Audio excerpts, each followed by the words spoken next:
ちょいちょいへようこそ。そしてこの新しいジョアナの大好きな御言葉シリーズへようこそ。イエーイ。このシリーズを始めた理由は、この間 YouTube にうちの証を載せてんけど、その時に大好きな御言葉について話して、それがほんま楽しかったから、じゃあどうせならシリーズにしちゃおっかってことでシリーズを始めました。このシリーズでは私の大好きな御言葉を毎回ビデオの中で話していきます。 OK。 今は実はイースターの休暇中で、北ウェールズの両親が住んでるおじいちゃんの家にいます。でもめっちゃ自然綺麗な場所で、ほんまは周りの自然見せたかってんけど、なんか動画に座っても逆光やったから結局ちょっとつまんない小屋んとこになっちゃった。でもちなみに今10メートルぐらい離れたとこに隣の家の人の畑やねんけど、馬が5匹いる。であっちはウサギの小屋があって2匹飼ってんねんけど、で鳥のバードフィーダーっていうお母さんが鳥に餌やるために餌育ててて、いろんな鳥のための餌やり場っていうのかなっていうのがあそこら辺にある。また今度見せます、ビデオの中で。でも今日は自然に関する大好きな御言葉について話したいと思います。 OK。 じゃあまず聖書。ただーん、バイリンガル聖書。開けたら左が英語で右が日本語で、これと全く同じのロンドンに持ってんねんけど、重たすぎて持ってきてないから、おじいちゃんの本棚にあったのを勝手に盗みました。じゃあ早速いきたいと思います。まず聖書の説明。これ聖書。こっちの太い方が旧約聖書って言って、イエス様が生まれる前のお話。行さんあるな。でこっちのあんまない方が新約聖書って言って、イエス様が生まれた後の話。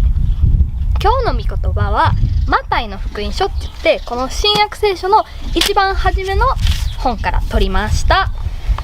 マタイっていう人はイエス様のお弟子さんの一人やってん。だからイエス様と一緒に3年間宣教とか伝道とか活動とかをしてて、イエス様の話をずっと聞いてきた人が書いた本です。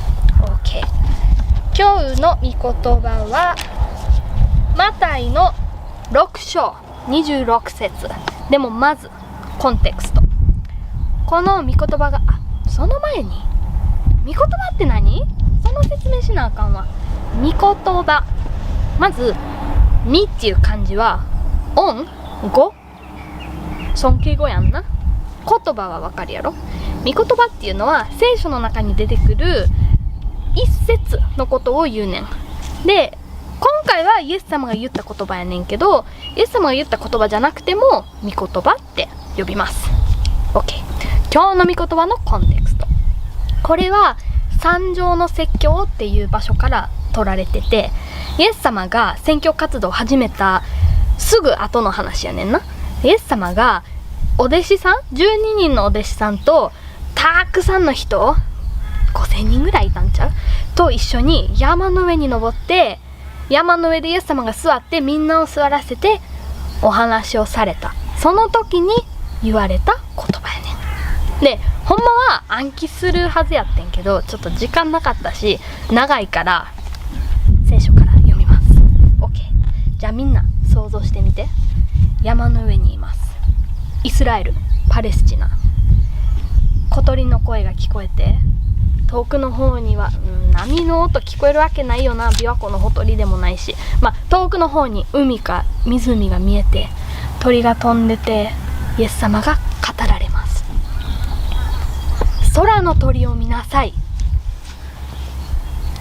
みんな聞こえるかな？結構鳥の声してんねんけど、ここら辺鳥たくさんいるねん。もういっぱい来る。スズメはいっぱいいるやろ。ツバメ、5月頃になったら家の窓の下の部分に巣作り出さはるかな。でスルメスルメって言いかけた。スルメイカ食べたいな。あとでもちゃうな、青柄、ブルーのちっちゃなスズメ、これくらいのサイズ、ちっちゃなやつよくお昼食べてる時に窓の外に来はんねん。めっちゃ可愛い。あとマグパイ、日本にはいいヒントは思うけど、キラキラしたものを集めるのが大好きな鳥だから、マグパイの巣を見つけたら落とし物の宝石とか空き缶のカチャっていう開ける場所とか、そういうあとコインとかをいっぱい持ってはんねん、巣の中に。あとロビン、ヨーロッパコマドリっていうらしい。お腹が赤いイギリスのクリスマスカードとかでよく見る鳥。あとはカモメ。実はおじいちゃんの家は琵琶湖と同じサイズの島の上にあるから、カモメはいっぱい飛んでる。あとカラス、クジャク1回だけ見た。お金持ちの人の別荘から逃げ出したらしい。最近よく来るのがパートリッジ、日本語で山うずらっていうらしい。鶏と同じぐらい大きさで、こんな首しながらちょこちょこちょこちょこって歩いてきはんねん。お母さんが餌外に出す時に5分ぐらいかけてあっちの畑からこんな感じで歩いてきて、餌食べて、またわざわざ5分ぐらいかけて歩いてって、畑の一番奥まで来たら、あ、僕飛べるんやったって思い出してパタパタパタって飛んでいく。めっちゃ超かわいい。でも話それました。戻ります。空の鳥を見なさい。種まきもせず、借り入れもせず、蔵に収めることもしません。けれどもあなた方の天の父がこれを養っていてくださるのです。あなた方は鳥よりももっと優れたものではありませんか。いい御言葉、これ大好き。この御言葉でイエス様が言ってるのは、空の鳥を見なさい。鳥たちは食べ物を食べるために種をまいたりせえへんやろ。借り入れするわけないやろ。蔵にその借り入れた草を収めることもせえへんやろ。毎日そんなことせずにでも生きてる。なんで生きてんの？それは天のお父さん、それかうちらの家の場合はお母さんが食べ物を毎日十分な餌を備えてくださるから。で、ここでイエス様が言ってんのは、つまり心配しなさいじゃなくて、心配しないでいい、心配してはいけないっていうことやねん。神様がこんなちっぽけな鳥の食べ物を備えてくれて、見守って世話してくれるんやったら、人間の世話をしてくれるのは当たり前やろって言ってはんねん。で、今マタイの福音書から読んでんけど、もうちょっと先に行くと、マタイさんは2羽のスズメが1アサリオンで売られてるではありませんかって言わはんねん。で、次のルカの福音書っていう本では、5羽のスズメが2アサリオンで売られてるって書いてあんねん。アサリオンっていうのはローマ帝国のお金の単位やねんけど、ってことはきっと4羽のスズメを2アサリオンで買ったら1羽おまけしてくれるってことやな、きっと。さっき調べてみてんけど、アサリオンっていうのは100円から300円ぐらい。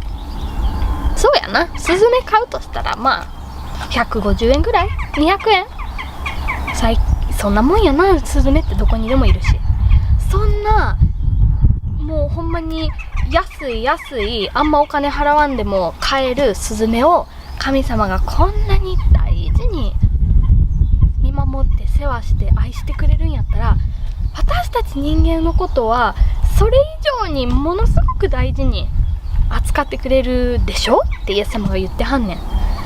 で、実は聖書をどんどん読むと、私たちがどれほど愛されてるかっていうの分かるねん。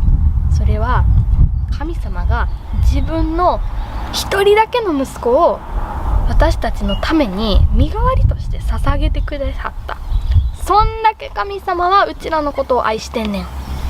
だからうちらが空の鳥を見るときに毎回、神様はあの小鳥を見守って愛して世話してくれてはるから、私のことも愛して見守って世話してくれはるんやなってわかるねん。ほんでもう心配なんかせずに、心配してることを全部神様に委ねて、一日一日を神様に任せて生きることができんねん。